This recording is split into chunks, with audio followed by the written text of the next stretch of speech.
Hello friends, मेरा नाम है अनुष्का शर्मा। स्वागत है आपका मल्टी टैलेंटेड गर्ल्स में। और आज मैं ये चेक करने वाली हूँ कि यह सचमुच क्लिनिक प्लस से स्लाइम बनती है या नहीं। तो ये मैंने 6 पाउच क्लिनिक प्लस के लिए हैं। ये आप देख सकते हैं, ये क्लिनिक प्लस का शैम्पू है और मैंने इसके संग लिया है सॉल्ट। तो हम इसमें 1 पिंच जो है वो सॉल्ट डालेंगे और अब इसको अच्छे से जो है मिक्स कर लेंगे। ये एयर टाइट कंटेनर है, ये आप देख सकते हैं।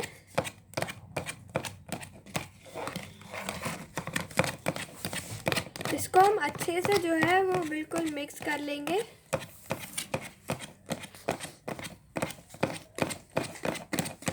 मैं आज ये टेस्ट करने वाली हूँ कि सचमुच इससे स्लाइम बनती है या नहीं।